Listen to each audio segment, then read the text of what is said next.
Welcome to the Financial Quarterback with your host, Jim Lineweaver. I'm Jim Lineweaver, your financial quarterback since 1993.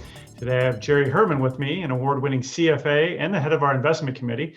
We're going to take a look back at 2020 and also talk about what we think is likely in 2021. So Jerry, 2020 was a very volatile year. I'm hoping you don't see this type of volatility in 2021. Right, Jim. There are a lot of forgettable years for investors, but 2020 was not one of them. The market reached new highs near year-end despite a collection of seismic events, including the worst pandemic in a century, massive policy shifts, election controversies, warp speed medical innovations, the most rapidly developing bear market on record, and among the largest and quickest market recoveries in history. So not only was 2020 not forgettable, it was quite a roller coaster ride as well. Yeah, well, the market ended up for the year. 2020 was marked with intense volatility. I mentioned the rapid bear market.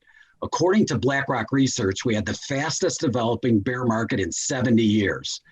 Following the market hitting new highs on February 19th, it took just 23 trading days for the market to decline 34%.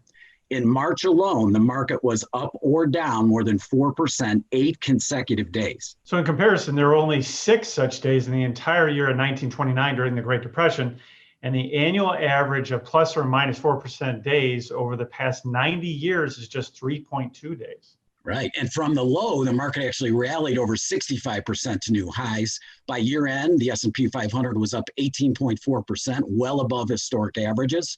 The U.S. bond market was up 7.5%, well above prevailing interest rates. And a typical 60% stock, 40% bond portfolio generated a solid 14% return. So last year really ended up being a good year for investors.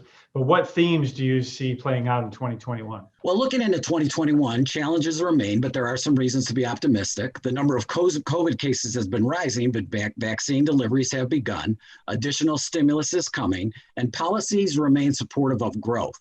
So these conditions suggest an economic restart as a solid base case, but a traditional business cycle may not apply to COVID.